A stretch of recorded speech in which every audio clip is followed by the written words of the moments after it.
तो या election process खत्म हो गया, कमिटी का कॉन्स्टिट्यूशन हो गया, कमिटी आपकी बन गई, कमिटीचं गठन झालं.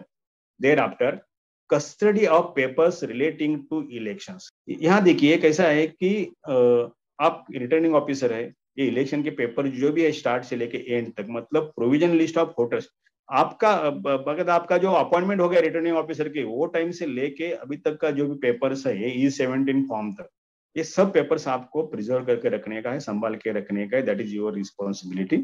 क्योंकि मैटर समझो बाद में डिस्प्यूट में कोऑपरेटिव कोर्ट में जाता है तो ये सब आपको रिकॉर्ड सबमिट करना पड़ता है. क्यों? अगर मैटर समझो डिस्प्यूट में गया कोऑपरेटिव कोर्ट में तो आपको भी पार्टी किया जाता है, रिटर्निंग ऑफिसर को भी पार्टी किया जाता है. तो बी प्रिपेयर्ड, उसके लिए भी आप तैयार हो, क्योंकि बहुत सारा कोऑपरेटिव हाउसिंग सोसाइटी का इलेक्शन डिस्प्यूट्स कोऑपरेटिव कोर्ट में चल रहा है, वहां रिटर्निंग ऑफिसर को पार्टी किया जाएगा, आपको कोर्ट में हाजिरी लगानी पड़ेगी. मैं डरा नहीं रहा हूँ, लेकिन आपको एक अपॉर्चुनिटी है ये सब सीखने का. तो आप तैयारी से ये सब कीजिए. कुछ है तो जो जो स्टेज पे आपको कोई मेरी हेल्प लगेगी, और wherever I will be able to assist you या I will be able to guide you, I will guide you. तो custody to be carefully preserved in a box duly locked and sealed by the returning officer. एक box में आपको रख रखा है, वो box पूरा मतलब ऐसा कागज का बॉक्स मत लीजिए, बॉक्स जिसमें लॉक जो हो सकता है ऐसा बॉक्स लीजिए, मेटल का वगैरह.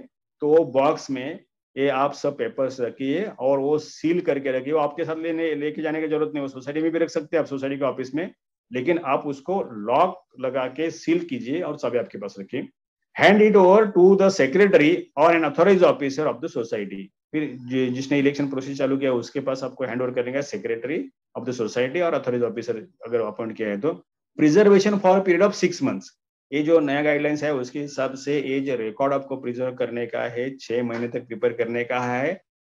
And to destroy thereafter, उसके बाद आप डिस्ट्रॉय कर सकते हो, लेकिन उसके लिए एक प्रोविजन है. However if the result of the election is disputed, the record pertaining to election shall be preserved until the final decision of the dispute.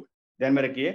तो अगर किसा है कि कोई भी अभी ये हो गया समझो, इलेक्शन का रिजल्ट डिक्लेयर होने के बाद किसी को अगर ये इलेक्शन को चैलेंज करने का है कोऑपरेटिव कोर्ट में under section 91 bye filing dispute, तो उसके लिए 2 महीने का टाइम पीरियड है. 2 महीने के अंदर वो कभी भी वो कोर्ट में चैलेंज कर सकता है.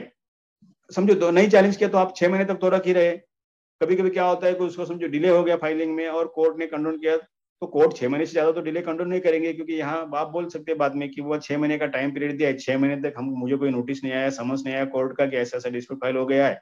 2 महीने का टाइम पीरियड दिया है, लेकिन 6 महीने तक प्रोविजन है एज पर रूल्स, उतना तक मैंने रखा और बाद में डिस्ट्रॉय किया. That will be your stand.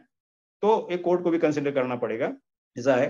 तो लेकिन अगर आपको इंटीमेशन मिल रहा है 6 महीने के पहले, समझो 2 महीने का वैसा टाइम पीरियड है, समझो डिले कंडोन होके कोर्ट ने समझो डिले किसी को कंडोन किया कोई वैलिड रीजन की वजह से समझो, और किसी का डिस्प्यूट एडमिट करवा के लिया कोर्ट ने और समझ आ गया, तो फिर ये 6 महीने नहीं, फिर जब भी तक ये डिस्प्यूट पूरी तरह से, मतलब अभी समझो कोऑपरेटिव कोर्ट में उसके ऊपर ऑर्डर हो गया, फिर उसको चैलेंज हो गया अपीलेट कोर्ट में, तो जब तक इसका फाइनल ये डिसीजन नहीं होता है ये डिस्प्यूट का, तब तक आपको ये रिकॉर्ड क्या करना पड़ेगा, प्रिजर्व करना पड़ेगा. तो being election returning officer that will be your responsibility. उसके बाद रिटर्निंग ऑफिसर के और आपके ऊपर जिम्मेदारी थी, पूरा इलेक्शन प्रोसेस के बारे में पूरा हो गया, आप रिकॉर्ड प्रिजर्वेशन का बताया मैं. उसके बाद आपके ऊपर और एक जिम्मेदारी है, to conduct first meeting of the elected members. ये जो इलेक्टेड मेंबर्स मैनेजिंग कमेटी है, रजिस्ट्रार ने कॉन्स्टिट्यूशन किया, आपने E17 फॉर्म सबमिट करने के बाद विद इन 15 days, उसके बाद आपको कमेटी का गठन होने के बाद आपको कमेटी की मीटिंग बुलाने का है. First meeting of elected members, first meeting of elected members to be called by the returning officer. ये मीटिंग जो है रिटर्निंग ऑफिसर ने कॉल करने का है. ये जो फर्स्ट मीटिंग जो है वो रिटर्निंग ऑफिसर ने कॉल करने का है फॉर इलेक्टिंग ऑफिस बेयरर्स. फिर ये जो पहली मीटिंग रहेगी इलेक्शन ऑफिसर ने करने का है. तो उस जनरल क्या है कि ये इलेक्शन का कमेटी का कॉन्स्टिट्यूशन के बाद within 15 days meeting call करने का रहता है. रजिस्ट्रार ने कमेटी का कॉन्स्टिट्यूशन करने के बाद विद इन 15 days ये मीटिंग जो है to be called by the returning officer for electing office bearers on a fixed date, उन्होंने ये सब डिसाइड करने का है. Notice to every member of committee, इसके लिए रिटर्निंग ऑफिसर ने हर committee newly elected committee members है उनको नोटिस भेजने का है। Notice at least 7 days before the date fix, मतलब मीटिंग के पहले 7 दिन, 7 क्लियर डेज नोटिस पहले उनको भेजने का है। Notice in writing with an acknowledgement, notice भेजिए और उसके एक्नॉलेजमेंट ले लीजिए। Such a notice shall contain the number of officers to be elected and date, place and time of meeting. अभी जनरली 3 लोगों को हम चुनते हैं, चेयरमैन, सेक्रेटरी, ट्रेजरर। हाँ, तो जो भी है वो आपको उनको कम्युनिकेट करने का है, और मीटिंग का डेट, प्लेस एंड टाइम आपको कम्युनिकेट करने का है। The business transacted in this meeting shall be recorded in the minutes book of the society and the same shall be communicated to the registrar। फिर ये जो meeting हो जाएगी उसका मिनट प्रॉपरली बनेगा, उसमें जो नए चुन के आए ऑफिस बेयर, समझो चेयरमैन, सेक्रेटरी वगैरह, उनके सिग्नेचर के साथ साथ जो रिटर्निंग ऑफिसर उनका भी सिग्नेचर हो जाएगा, और ये मिनट जो है, मिनट्स रजिस्ट्रार के ऑफिस में with in reasonable period submit किए जाएंगे। जो मिनट्स के लिए जो रूल्स प्रिस्क्राइब किए गए उसके हिसाब से रजिस्ट्रार के ऑफिस में वो सबमिट किए जाएंगे। तो this was about the entire election process. मतलब मैंने अभी एक लेक्चर में पूरा आपको शुरुआत से लेके इलेक्शन प्रोसेस स्टार्ट करने से लेके कमेटी का चुनाव होने के बाद पहली मैनेजिंग कमेटी की पहली मीटिंग तक ये जो पूरा रिटर्निंग ऑफिसर का रोल है उसके बारे में आपको मैं बताया। अभी जो फॉर्म्स एप्लीकेबल है वो फॉर्म्स के बारे में थोड़ा मैं आपको बताता हूँ, क्योंकि फॉर्म्स आप बीइंग रिटर्निंग ऑफिसर, ये जो प्रिस्क्राइब फॉर्म्स है उसके बारे में आपको मालूमात होना जरूरी है। सो रिगार्डिंग फॉर्म्स देखिए, पहला है फॉर्म E3 जो है फॉर्म। अभी E1 E2 जो फॉर्म्स है, वहाँ E1 E2 भी फॉर्म्स है, लेकिन वो अभी ये सोसाइटीज है, क्योंकि the elections to be conducted through state cooperative election authority by appointing returning officer, क्योंकि E1 और E2 वो इलेक्शन अथॉरिटी जो है उनके रिकॉर्ड के लिए बना हुआ है। तो अभी के आपके जो इलेक्शन है of the cooperative housing societies having less than और अप टू 250 मेंबर्स, ये आप अभी इलेक्शन अथॉरिटीज की तरफ से इलेक्शन नहीं हो रहा है, वो आपको ही इनिशिएट करने का है। तो E1 E2 का जो पर्टिकुलर्स है वो अभी आपके लिए जरूरी नहीं है, क्योंकि वो that is for the purpose of state cooperative election authority. तो E3 से हम शुरुआत करते हैं।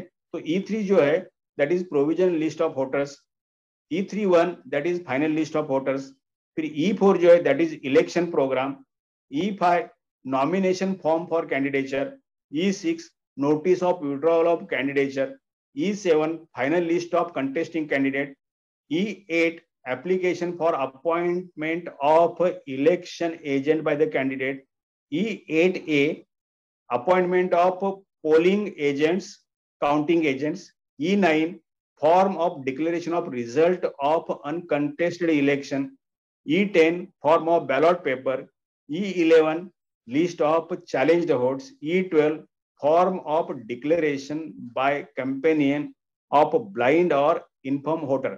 यहाँ देखिए, अगर कोई वोटर अगर ब्लाइंड वगैरह है जिसको हेल्प चाहिए किसी की, तो उसके साथ जो कंपेनियन चाहिए उसके लिए भी आप एप्लीकेशन करना पड़ेगा। That application is in from E12। E13 जो है list of blind and inform voters, ये E13 में लिस्ट बनेगा कि ब्लाइंड वोटर्स या इनफर्म वोटर्स कौन है जिनके लिए ये कंपेनियन की जरूरत पड़ सकती है, तो उनका लिस्ट E13 में। और E12 में जो है वो फॉर्म जो है जो कंपेनियन चाहिए उसके लिए डिक्लेरेशन के लिए डिक्लेरेशन फॉर्म है। फिर E14 जो है टेंडर्ड होट लिस्ट, मतलब होट्स कितने कितना होटिंग हुआ, कितने होट्स मिले पड़े उसके लिए। E15 ballot paper accounts, ballot paper accounts मतलब जो हर एक बैलॉट पेपर आप लेंगे तो उसका अकाउंटिंग कैसा करने का, उसके लिए जो फॉर्म रखा गया है that is E15 ballot paper accounts. E16 form of result seat, ये भी अब बनाना पड़ेगा। E16 में पूरा रिजल्ट का सीट का ये फॉर्म है E16 में। और E17 जो लास्ट फॉर्म है वो है form of declaration of result and publication of names of members of the committee, ये E17 है। E17 आपको सोसाइटी के नोटिस बोर्ड, मतलब काउंटिंग होने के बाद 2 दिन के अंदर नोटिस बोर्ड पे लगाने का और ये रजिस्ट्रार के ऑफिस में आपको सबमिट करने का है। उसके बाद 15 दिन के अंदर रजिस्ट्रार कमेटी का गठन हो गया ऐसा डिक्लेयर करेंगे, और उसके बाद 15 दिन के अंदर आपको मैनेजिंग कमेटी का फर्स्ट मीटिंग लेने का है। So this was the entire process that is to be understood especially by the returning officers। अब ये we cannot expect कि ये सोसाइटी के चेयरमैन को मालूम होना चाहिए, सेक्रेटरी को मालूम होना चाहिए, सोसाइटी के मेंबर्स को मालूम होना चाहिए। You are going to be returning officers means as a professional you are going there to conduct the election। तो आपको ये पूरी सब चीजें, पूरे सब ये प्रोसेस मालूम होना चाहिए। इसमें टेक्निकलिटीज है, देखिए टेक्निकलिटीज के ऊपर चैलेंज हो सकता है, तो उसमें आप किधर मत फंसिए, तो ये प्रिकॉशन ले लीजिए। और रिटर्निंग ऑफिसर जो सोसाइटी में आप रिटर्निंग ऑफिसर के जाएंगे, वहाँ का इलेक्शन का प्रोसीजर आप सक्सेसफुली पूरा करके आइए, वहाँ कोई फ्लॉ नहीं रहना चाहिए, नहीं तो बाद में आपको कोई तकलीफ हो जाएगी, ध्यान में रखिए। अगर कुछ ठीक ठाक चला बाद में तो ठीक है, नहीं तो डिस्प्यूट हो गया तो फिर आपको भी जाना पड़ेगा उधर। लगता है कि आज का लेक्चर है, I am going to conclude here from my side. तर आता आपल्याला माननीय सन्माननीय बोर्डाक सरांनी इथं लेक्चर दिलं आणि इलेक्शन प्रोसेस रिटर्निंग ऑफिसरनी कशी राबवायची याची एकदम तंतोतंत माहिती दिलेली आहे। त्यांचं मी महाराष्ट्र राज्य सहकारी संघ व मुंबई सहकारी बोर्डाच्या वतीने पुन्हा परत आभारी आहे।